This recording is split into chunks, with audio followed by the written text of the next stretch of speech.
Hi, everyone. I'm Elaine Quijano. We are just days away from the first public hearings in the impeachment inquiry. Before that happens, though, the White House may release a summary of an April call between President Trump and Ukraine's president. Mr. Trump says it is likely to be made available on Tuesday. Democrats have scheduled 2 televised hearings the following day. The top U.S. diplomat to Ukraine, Bill Taylor, is considered their lead witness. George Kent will also make an appearance. He's a senior American diplomat who oversees policy in the region. On Friday, former U.S. ambassador to Ukraine, Marie Yovanovitch, is slated to provide her testimony in an open setting. The public phase of the inquiry also means transcripts from closed-door depositions are being made available. Laura Cooper's was made public Monday afternoon. She's the Deputy Assistant Secretary of Defense for Russia and Ukraine. Cooper is the only Pentagon official so far to testify. Today, President Trump accused House Intelligence Committee Chairman Adam Schiff of doctoring other transcripts that have been recently released. In a tweet, Mr. Trump provided no evidence to back up that claim. He also called on Republicans to release their own transcripts of the private testimony. Despite what's shaping up to be a busy week for the inquiry, Democrats still have a long road ahead when it comes to impeachment. As a reminder, if a majority of House members vote in favor of an article of impeachment, a Senate trial would be triggered.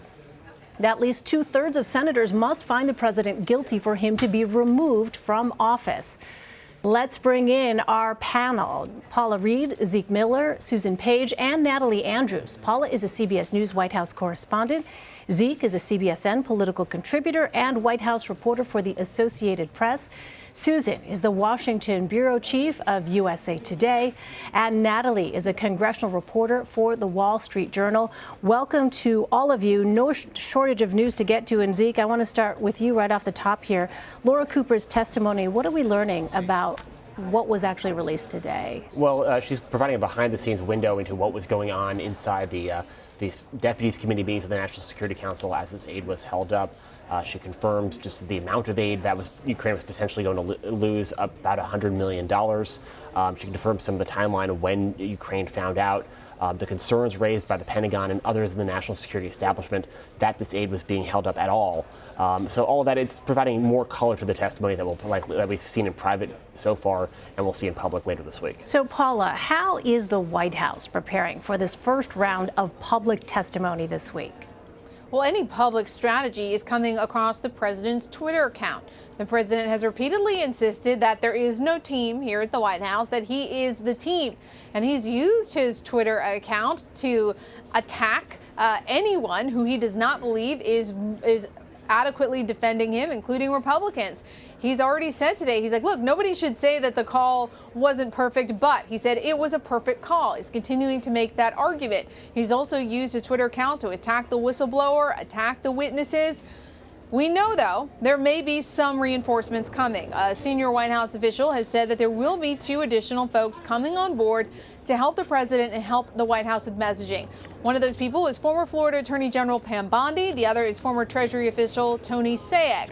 But, Elaine, those folks aren't here yet. They're not even expected to be in their roles tomorrow. And, of course, public hearings begin on Wednesday. So the question is, when will they begin? And what exactly will they do once they're here? They're expected to help coordinate messaging, but it's a little late to get to the party at this point to try to pump out your message. So far, it's been the president directing most of the messaging on impeachment. And that's a significant shift from what we saw in the special counsel investigation, where the president certainly had his message, but he also had his attorneys and other surrogates out there really pumping out a defense for him in the wake of this high-profile investigation. So, Susan, put this into context for us. How can we expect this public testimony in front of cameras to affect the trajectory of the inquiry, if at all? Well, here's what Democrats hope. They hope that by having these witnesses, these are career people who've worked for the government with very backgrounds of great honor and achievement, telling their story in a way that Americans can understand. Democrats will portray this as a pretty simple case of the president trying to extort from a foreign leader an investigation of a political rival for his own personal and political benefit. That's the story they want to tell. They want to tell it convincingly with people who are not seen as really partisan figures. And that's why they have Bill Taylor, this West Point graduate, career diplomat starting off the public testimony. And so with what Susan laid out as a backdrop, Natalie, we should also note that President Trump has enjoyed an 89% approval rating among Republicans. That's according to the most recent numbers from Gallup. How are Democrats preparing to use these hearings to try and shape the story, the narrative here, and therefore sway public opinion? Yes, Elaine, the public opinion is really what Democrats are going to be aiming for this week, because they saw that House Republicans are sticking together. So they are hoping that by explaining this in a way that the American people can understand on live television through the course of several days, possibly into next week, that they can make this pitch and explain it, and that American people may in turn put pressure on their elected officials if they can persuade people that this is an impeachable offense as they see it.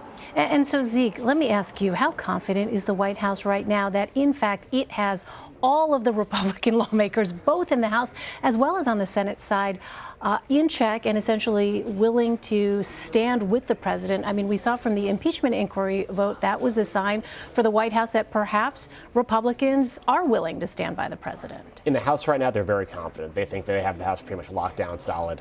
The Senate's a different story. They're looking at wavering Republicans like Mitt Romney and some others who've spoken out more vocally, who have been critical of the president. But at this stage of where this impeachment inquiry is, as it goes into potentially a vote on articles of impeachment, they seem pretty sure that they'll have a pretty much unanimous, if not fully unanimous, Republican coalition in opposition to the Democrats. That obviously won't matter because Democrats have the majority there, but they think that will be a show of at least some partisan support of the president. Right. And meantime, Paula, so thrown into this story, we now have an interesting twist on the legal front here. White House Chief of Staff Mick Mulvaney is trying to join a lawsuit that could determine whether a congressional subpoena has more weight than an administration directive to not testify. Now, this motion was originally filed by Charles Kupperman. He was the deputy under former National Security Advisor John Bolton. How might Mulvaney's involvement complicate this case? Well, we have some breaking news actually on this case, Elaine. Right now, a judge is hearing arguments on whether Mulvaney will be able to join this lawsuit. Now, CBS News and some other news organizations, since today is a federal holiday, the courts are not open. This is going to be a telephone conference. They had requested to have access so we could hear what was going on in this hearing. That request has been denied. But the court says we will receive a transcript, but it's not clear how long it'll take for us to find out what happened in this critical hearing. Because as you just noted, Charles Kupperman, he's a former deputy national security advisor under John Bolton. And he filed a suit, essentially telling the court, look, I have a subpoena that's to testify from Congress. I also have the White House telling me I should not cooperate. What should I do? What is my legal obligation here? How far do these privileges and protections of the White House extend? And what's so interesting is this is something that the courts have never really contemplated this specific question before. Now Mick Mulvaney is asking to join in this lawsuit. Some people have argued that he wants to join so that now if he's subpoenaed, he can say, oh, no, never mind. I have to wait and see what the court says, because several other witnesses have said that they will do whatever the court tells Kupperman to do, they will follow suit. Whatever the judge rules, they're going to do that. But we know this case may not be decided for quite some time. This is an issue of first impression. This could potentially go to the Supreme Court. Now, Kupperman's attorney, though, says Mulvaney shouldn't be able to join for a lot of reasons. He said, look, number one is Mick Mulvaney is not neutral in this case. Clearly, he's on Team Trump. He is carrying water for the administration. They also argue that Mulvaney has publicly commented on the case. They point to that press conference where he effectively confirmed a quid pro quo. Kupperman is also arguing that Mulvaney is a current employee while he is not. And their argument is, look, these two gentlemen, they are not similarly situated. And Kupperman's attorney, who also represents John Bolton, argues that if Mulvaney joins this case, this could delay it, and it may not fairly represent his client's interests. So he's going to try to convince the judge here today that Mulvaney cannot join this party. If he wants a lawsuit, he's going to have to file his own. We'll see what the judge says. And Paula, remind us, so where does John Bolton fit into this suit? That's right. So John Bolton is represented by the same attorney that's representing Kupperman, Charles Cooper. John Bolton has not yet been subpoenaed, but he has signaled that he too will follow whatever the court decides. If the court rules that Trump administration officials must comply with these congressional subpoenas or congressional demands to testify, John Bolton will do that. But he really wants the courts to drill down on this issue and determine how far these executive exemptions, these executive privileges, how far they extend. He wants a court ruling before he will cooperate. So he's involved here, even though he has not formally been subpoenaed. He is actively involved in this, not only represented by the same attorney, but also waiting for a final outcome that may not actually come until this case gets to the Supreme Court weeks or possibly months from now. And very quickly, Natalie, so as far as Democrats go then, with respect to John Bolton, are there options available to them as this lawsuit plays out? They're not planning on waiting. So if they are not going to wait for the courts to decide, they'd like to get this done. I've talked to Democratic lawmakers, and while leadership says that they want to do it expeditiously, but they want to see all the evidence, when you talk to Democratic lawmakers, they'd like to see this wrap up in the public sense and intelligence by Thanksgiving, and they'd like to see maybe a vote on articles of impeachment by Christmas. And so that doesn't leave a lot of room for a court debate on whether or not more witnesses could come. All right. Well, Susan, let me turn to you. As we mentioned earlier, the White House might release a transcript of a phone call back in April between President Trump and Ukraine's president. That's before the highly scrutinized call between the two leaders from July. What is the administration hoping to accomplish with that? Well, I think they're trying to show that this was a very innocent call. We understand this was a congratulatory phone call. It presumably had none of the why don't you do me a favor language that we saw in the July call. And in that way, I think it's probably not going to be illuminating about the case at hand. But it does add one more piece of evidence that shows the president having a conversation with the foreign leader and not pushing him to investigate Joe Biden or to investigate these unfounded conspiracy theories about Ukraine being behind the 2016 hacking of Democratic computer files. Zeke, so I want to ask you, as we talk about impeachment, we also have to talk about campaign 2020. And I want to pull from some of your recent reporting. You write about how the Trump campaign is actually using this impeachment inquiry as part of a get out the vote push. So it's interesting. Is it clear if we know how this public phase is going to affect that strategy at all? Some of it's untested. We've seen some polling back and forth, and both sides kind of claim victory or advantage as this impeachment phase continues. But for the president's campaign, they can point to some strong successes so far. 70 some odd thousand new volunteers, more than 100,000 new donors to their campaign. They have real hard, tangible numbers and benefits that they're seeing. And this is not an issue that they're running away from. As you might think impeachment is an embarrassing thing for a president, which it certainly is. But for a presidential candidate, incumbent president seeking re-election, it's proven to be a really powerful motivator. This is something that they're actively bringing up with voters in swing states. They're knocking on people's doors and saying they're trying to impeach the president. You want to do something about it. Hitting them in their inboxes on the phone, things like that. It's kind of striking that, and they're seeing some real returns. And that for Democrats, as this continues, that makes the challenge for them come Wednesday and later this week in these public hearings all the more difficult. They have to, if the Republicans are seeing this benefit, Democrats have a lot more work to do. At the same time, though, Zeke, I know in your piece, you also talk to Democrats at the state level who say, for them, they don't think that this is necessarily going to be a winning issue for Republicans, because you look at what happened, for instance, in Kentucky, they point to as an example of where that did not seem to help. Focusing on the impeachment inquiry did not help at the gubernatorial level. At the gubernatorial level, certainly in that race, but the president was able to drive up some numbers in reliably red states. The challenge, in red states, it's a powerful motivator, and it's a powerful motivator among the president's base. The question is, in those swing states, in the upper Midwest, and Pennsylvania, Wisconsin, Michigan, what will move the needle? And for every little bit counts if you talk to both sides here. So sure. This is yet another tool in the arsenal of the president's re-election campaign. It'll be interesting to watch. So, Natalie, Republicans had to submit their list of witnesses over the weekend, and they're asking for the former vice president's son, Hunter Biden, to testify. How likely is it that that would happen? Not very likely that we'll see Hunter Biden come before the House committees. Now, if he comes in a later edition of the impeachment process, that's a possibility. But right now, Adam Schiff said he wants to keep this narrowly focused to the allegations against the president and how he pressured Ukraine and wanting the investigations. He does not want to have investigation into what Donald Trump thought needed to happen in Ukraine. He wants to focus on what the president did. And so the pathway there is administration officials who knew about the aid being withheld withheld and who may have been concerned, which is why they want to hear from John Bolton and such. Now, Republicans did ask to hear from some people who had already been deposed, and so we may see Adam Schiff extend a sort of olive branch and bring those people in because it's possibly someone they mutually agree on. One of those people was Morrison, who testified that he didn't see anything that broke the law in the phone call.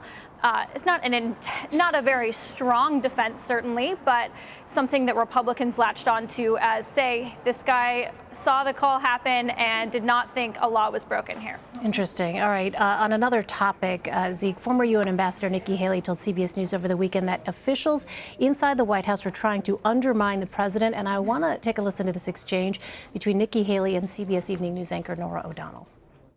And then the Secretary of State Tillerson went on to tell you the reason he resisted the president's decisions was because if he didn't, people would die. Do you memorialize that conversation? It definitely happened? It absolutely happened. And instead of saying that to me, they should have been saying that to the president, not asking me to join them on their sidebar plan. It should have been, go tell the president what your differences are and quit if you don't like what he's doing. But to undermine a president is really a very dangerous thing. So what new questions is this raising inside of the administration? Well, really, who else was a part of this campaign on the part of Rex Tillerson and John Kelly, the former chief of staff, to try to sort of contain the president or even steer him in a different direction to countermand his orders and things like that? Number one. Number two, were they successful in any instances? We know over the course of the first 2.5 years of the Trump administration, there have been a lot of instances of sort of stalling and delaying tactics by his aides. Is this part of that? What did that look like? And that's both interesting from, what did the president order, what was the result? But also, but as Nikki Haley does bring up, it raises really serious constitutional questions. Yeah. Well, Susan, I know you spoke with Nikki Haley recently and you reported on how she isn't running for president just yet. How has Haley been positioning herself for a potential future bid? Well, she tries to make it clear that she's not trying to depose Mike Pence. There's been a lot of speculation in Washington that President Trump might at some point dump Pence and put Nikki Haley on his ticket for 2020. She says she's not interested in that. She doesn't think that's going to happen. But she is, in fact, not particularly coy about the idea that she is ambitious. She says ambitious is an adjective that is sometimes used against women, but that she is passionate about things. She's now been elected and reelected the governor of a state. She has some national security experience with her 2 years at the United Nations.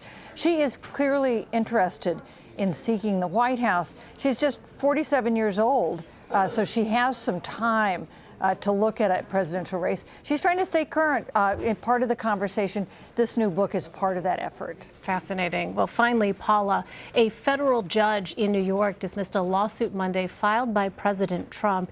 The president was trying to keep his state tax returns out of the hands of Congress. Where can we expect that fight to go from here? Well, the pursuit of President Trump's tax returns have been a lawyer full employment act since he took office. There have been state investigators of federal committees. Everyone's trying to get the president's tax returns, and he's hired a lot of attorneys to prevent people from doing that. This is just one of those efforts. He's sued to try to prevent the House Ways and Means Committee from obtaining his tax returns. But here the judge said, look, if you want to do that, this is the wrong form. You filed in the wrong court. But there are many other more significant cases moving forward, including one judge that I believe it was last week said that the president cannot block a New York effort to allow a grand jury to get these tax returns from his accountant. That is going to be appealed, according to the president's attorneys, to the Supreme Court. So that's definitely one of the other cases that may pose a much bigger problem for the president as he tries to prevent these folks from getting their hands on his tax returns. And it's very significant to remember this is accounting firm that would be handing these over, and the accounting firm has said they will do whatever the highest court that rules on this, whatever that court tells them to do, they will hand this over. So it's not as if the president will be told he needs to personally hand these over to a committee or to a New York Attorney General and then doesn't have to. I mean, this is an accounting firm, and I think that's significant because whatever that court rules, it'll be up to that accounting firm to pass it off to the New York attorney or whoever it is that may win these cases. Yet another fascinating storyline we will continue to cover. Paula Reid, Zeke Miller, Susan Page, and Natalie Andrews, thank you all very much. Really appreciate it.